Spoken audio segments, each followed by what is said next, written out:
Communication Man here. Question for you. Do you personally believe that it is a sin to lust? And if so, why? Where do you think that belief came from? So we have a juicy one today.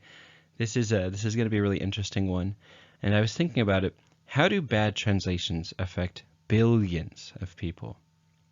And we're talking about multi-generational amount of effects that it can have on people when it's done incorrectly.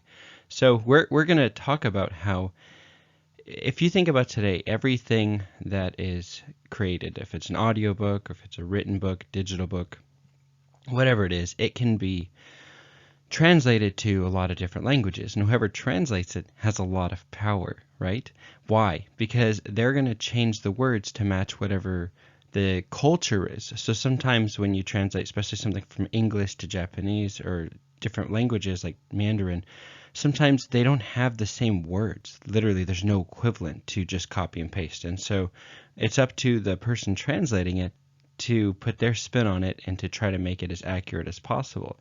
And I noticed a long time ago when I went to Russia, there was a joke that the translator said, "I can't translate, just laugh." And everybody started laughing. It was really funny because we had no idea what we were laughing at. But sometimes it's just difficult to translate, especially in the moment. So nowadays we have the internet, and we have volumes of data, and we have Twitter, and we have things where people can blow up something that's a mistake or something incorrect. But you got to think about ancient texts, especially things that were written 1,000 years ago, 2,000 years ago, longer. They didn't have the internet. They didn't have someone who could just call something out if they saw an incorrect translation of something. And even the person doing it was probably doing their best, but maybe they put their opinion or their ideology into it, and it changed the meaning of it, and it was an innocent mistake, or maybe it was a purposeful mistake. But the point is, if you don't have a way to cross-check that, you might believe something that's incorrectly translated and also be confused and left wondering, what in the world does that mean? So if you learn how to investigate a little better, not only can you understand things better, but you can also clarify things and give yourself some peace of mind. And I think that's a good thing to do. So subscribe if you like communication tips, life hacks in general, and I'm going to help you become more capable, and that's my goal. Here we are, 2019. Why the confusion? Why the confusion? And I am going to show you where I think the confusion stems from.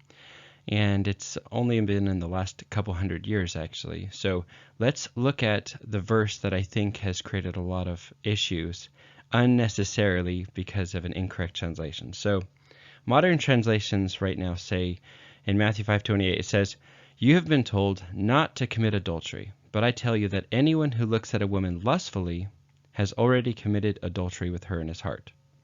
So if that was an accurate translation, well, then that would make sense why a lot of people would think lust is a sin. But let's dig a little bit. And one of the cool things I've done in my past, I've taken really cool history classes, archaeology classes, and one of them had to do with religious text and how to study things that are not just religious but ancient in general. And especially when it comes to religious texts, they talk about there's something called exegesis and hermeneutics. And what those fancy words mean is that you study something first to understand what did it actually mean a long time ago. So you have to understand the culture before you can even understand that. So you have to understand the context of what was going on in that time frame, who were the governments, like what was the societal norms, right? And then hermeneutics is how do you apply that to the modern world? So if you haven't noticed, in America and a lot of Eastern and Western countries, you don't see a lot of people wearing togas, but they used to wear those in Rome, right? Well, there's a lot of things that change as society moves on, so we have to understand what those differences are and how they apply. So we're going to dig a little bit, and we're going to understand more of the root cause of the confusion. So if you look for the word lust, you won't find it, okay? Because in the Greek, this translation didn't say lust, okay? What it originally said was the quote-unquote lust word was actually a term called epithumio, and that means to covet, nothing to do with lust. It was a coveting. So principally, it's not to steal the property of another person. So the word had zero erotic implication. It was talking about taking something that was not yours.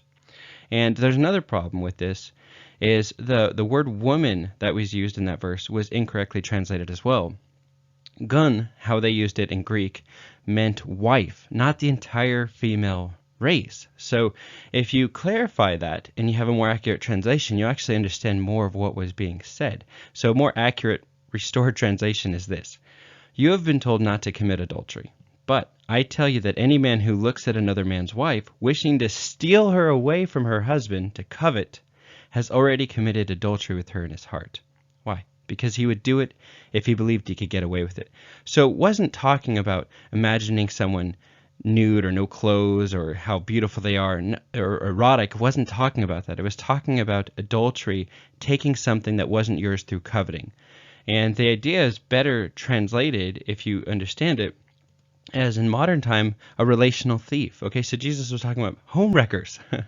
And if you understand a home wrecker, everyone knows what a home wrecker is. So the idea of it is, don't be the person who is blamed for the breakup of a marriage or a family, especially due to having engaged in an affair with one member of a wedded union.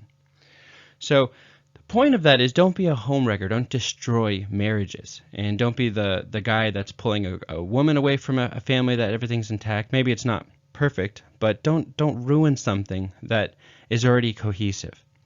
So now that you understand that, it's not talking about lust and nudity and things that a lot of people have taken improper translations for. And if you understand that, it's kind of like psychologically, I think, oxygen, because what's funny is if you grew up thinking that that's a bad thing, lust is a sin, you always feel guilty if you ever do it. And that, to me, would make God, if you believe in God, very unintelligent, because why would he create you with this desire and these hormones and this natural reason to do that? And also it's the evolution of our species. We don't even continue to go if we don't have lust. Lust is a beautiful thing. It helps keep the society going. And I guarantee if you took away lust, the population would decline very fast, because you would take away the major pleasure and the motivation for pursuing sex and things like that. So the reason I wanted to talk about this, I think it's to help people who might not understand the actual translation. And even if you don't even follow religious texts, you don't even follow this, it's still going to be in the society that you live in. So it's still good to understand just the idea of this. And also, if you're a person and you think, man, I always feel bad for thinking about lustful thoughts, well, you don't have to feel guilty, because it never said that. That was an incorrect translation. And another thing is, I remember when I finally understood this and I learned it deeply, it kind of took away the obsession with it. And I remember I watched this thing on Dateline, and they were talking about how there was this huge pastor conference with all these Christian men who were pastors, and they said they had the highest amount of pornography purchases, I guess, in the hotel than they ever had in history. So to me, I think it's whenever you make something a forbidden object, a forbidden fruit, it creates more allure around it, because now why is it forbidden? What benefit am I losing from this? First, if you're told that you can have it, it's kind of takes away the forbidden aspect of it, the oh my goodness, the secret aspect of it.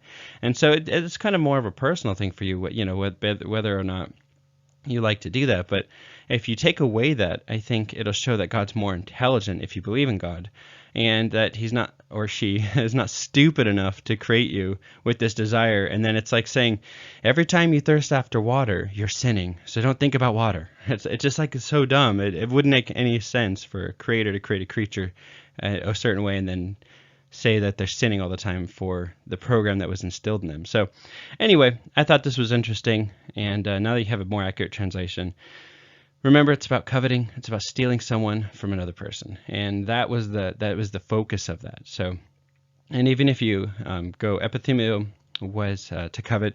Even if you go to the Hebrew, it was hamad, and it still means to covet. So it was to take something that wasn't lawfully yours. And I'm not going to go into the adultery word in that, but I did a lot of research on that. And even adultery, it doesn't really mean having sex with someone else's wife or husband. Back in the day, adultery was about landmarks. And you got to understand really ancient Hebrew culture.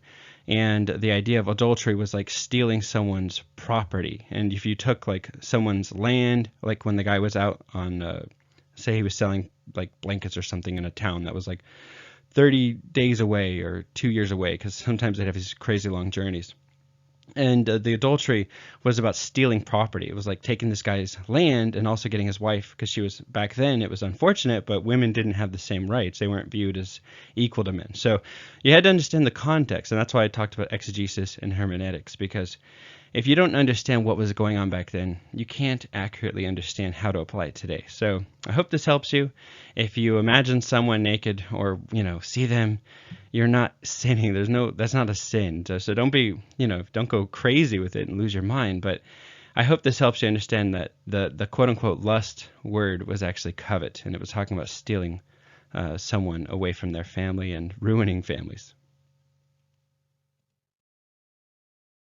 If you like quick advice, give me a call. This is a recorded number. It's 60 to 90 seconds of great content. The number is a Beverly Hills number. It's 424-394-1818. Again, that's 1-424-394-1818. Save it in your phone's star contact list and give it a call. It's always got some quick advice, some quick tips, and I update that every Monday.